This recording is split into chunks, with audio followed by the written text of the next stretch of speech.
ما تؤمر ستجدنی انشاء اللہ من الصابرین۔ سیدنا اسماعیل علیہ نبینا وعلیہ الصلوۃ والسلام آپ کہتے ہیں ابا جان اگر رب تعالیٰ کی طرف سے یہی حکم آیا ہے آپ مجھے صابر و شاکر پائیں گے، اللہ رب العالمین کے حضور آپ مجھے جھکنے والا پائیں گے۔ اب دونوں باپ بیٹا اسماعیل اور ابراہیم اللہ کے حکم کو پورا کرنے کے لیے مینا کی طرف چل پڑتے ہیں۔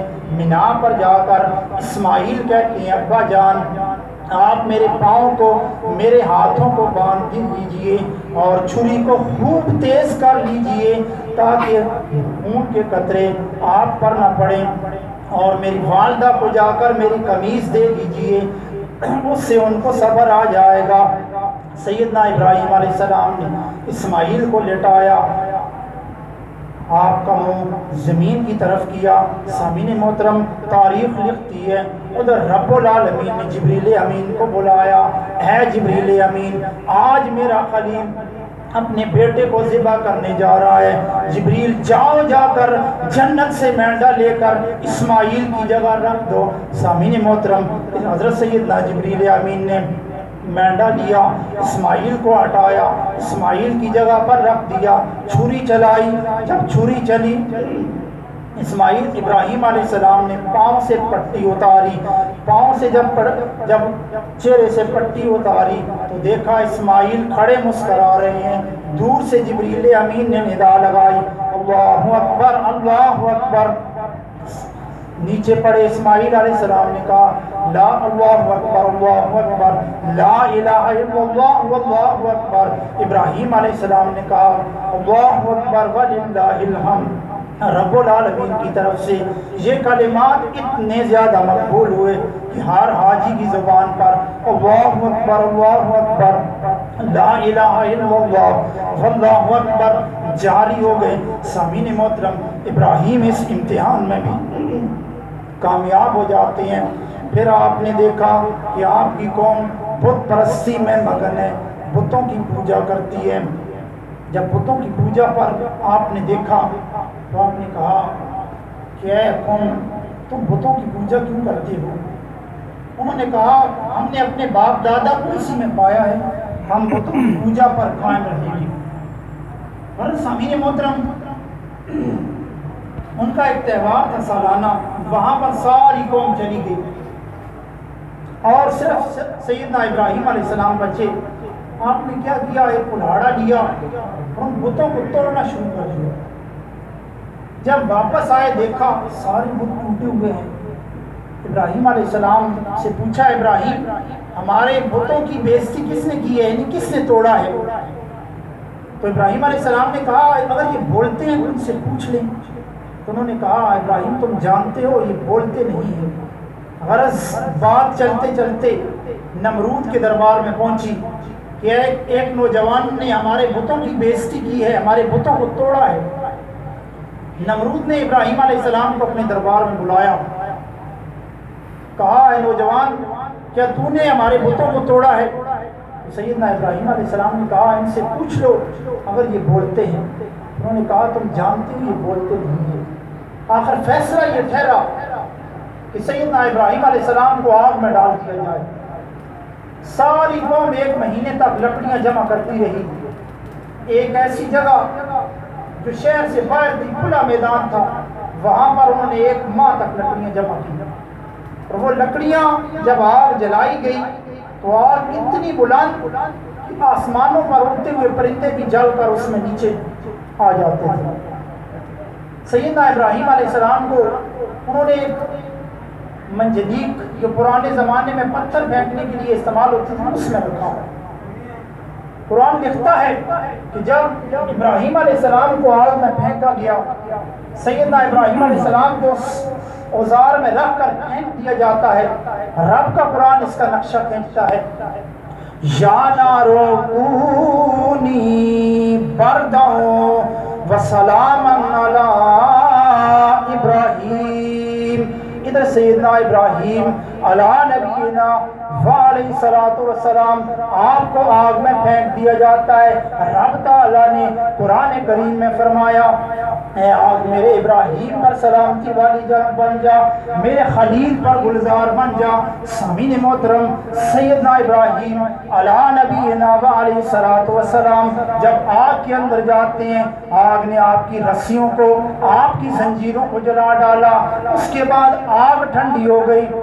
अल्लाह ताला ने इब्राहीम अलैहिस्सलाम को इस इम्तिहान में भी सुरखरू किया, उधर बेटे की कुर्बानी में भी सुरखरू किया, उधर चंद दिन के बेटे को वादी बतहा में छोड़कर वापस जब आते हैं उस इम्तिहान में भी सुरखरू किया।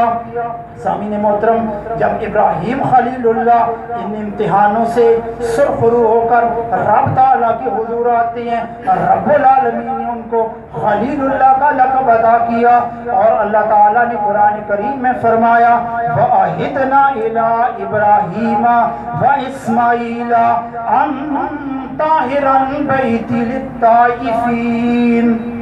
हमने इब्राहीम और इस्माईल से वादा लिया कि मेरे घर को रकू करने वालों, एतकाफ करने वालों, सजदा करने वालों के लिए पाक और मुज़य्यन कर दो। फिर मकाम इब्राहीम को भी बाकी रखा, वो पत्थर जहाँ पर इब्राहीम और इस्माईल खड़े होकर काबा की दीवारें ऊंची कर रहे हैं, रब ताला से दुआ किए जाती हैं, रब्बुल आलमीन हमसे यह खिदमत कबूल फरमा। रब्बुल आलमीन ने इब्राहीम और इस्माईल का जिक्र ऐसे बाकी रखा कि क़यामत तक के हाजियों के लिए मकाम इब्राहीम पर नफल पढ़ना वाजिब करार दे दिया और ऐलान कर दिया, ऐ लोगों और जगह पर नफल अदा करोगे उनका सवाब अलग है, लेकिन मेरे खलील के पाँव के पास नफल अदा करोगे उनका सवाब अलग है। मौला माजरा क्या है? नमाज तेरी बारगाह में अदा करनी है, नफल तेरी बारगाह में अदा करनी है। ऐलान किया, ऐ मेरे बंदो, मैं अपने बरगुज़ीदा बंदों की अदाओं को बाकी रखना चाहता हूँ। सामीन मोहतरम, आज लाखों लाख मुसलमान हज़रत सैयदना इब्राहीम अलैहिस्सलाम की उस कुर्बानी की याद में जानवरों को ज़िबा करते हैं। सहाबा किराम ने पूछा, या रसूल अल्लाह, हमारे लिए कुर्बानी में क्या है? तो मेरे आका ने फरमाया, ऐ मेरे गुलामों, कुर्बानी में हर बाल के बदले में एक नेकी है, और कुर्बानी का खून ज़मीन पर गिरने से पहले कुर्बानी करने वाले के गुनाह माफ़ कर दिए जाते हैं।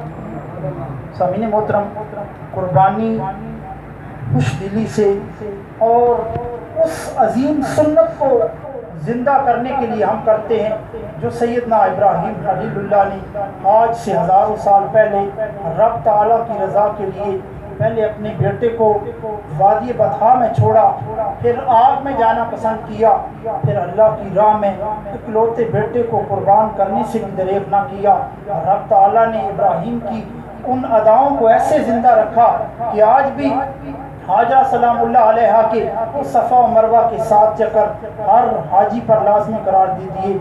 अगर हज पर देखा जाए, हज के मनासिक को देखा जाए, तो सैयदना इब्राहीम खलीलुल्लाह और सैयदना हाजरा सलामुल्लाह अलैहा की वो अदाएँ हैं जो हर साल मक्का मुकर्रमा में हाजी अदा करते हैं। कुर्बानी के हवाले से एक बड़ा आम मसला मेरी नज़र से गुजरा कि जो शख्स साहिब इस्तिताअत है, मालो दौलत उसके पास था, लेकिन ऐन कुर्बानी के टाइम उसके पास पैसे नहीं है, तो वो कर्ज लेकर भी कुर्बानी करे। यानी ये बड़ा आम मसला है। बाद लोग पूछते हैं, हमारे पास पैसे तो थे, लेकिन ऐन टाइम पर हमारे पास पैसों की किल्लत हो गई, तो फुक़हा फरमाते हैं कि कुर्बानी बंदा अगर साहिब इस्तिताअत है तो वो कर्ज लेकर भी करे, लेकिन अगर साहिब इस्तिताअत होने के बावजूद भी कुर्बानी नहीं करता तो वो जहन्नम का हकदार है। सामीन मोहतरम, कोशिश करें कि अल्लाह रब्बुल आलमीन की बारगाह में खुश दिली से और सैयदना इब्राहीम खलीलुल्लाह और सैयदना इस्माईल ज़बीहुल्लाह की उस अजीम कुर्बानी को जो बाप बेटा रब ताला की बारगाह में कुर्बान होने को तैयार हो गए, उसको मद्देनज़र रखें। अल्लाह ताला से दुआ है कि अल्लाह ताला हमें खुश दिली से कुर्बानी करने की तौफीक नसीब फरमाए और हमारी कुर्बानियाँ अपनी बारगाह के अंदर मकबूल व मंजूर फरमाए। नमाज का टाइम हो गया है, सफ़े दुरुस्त फरमा।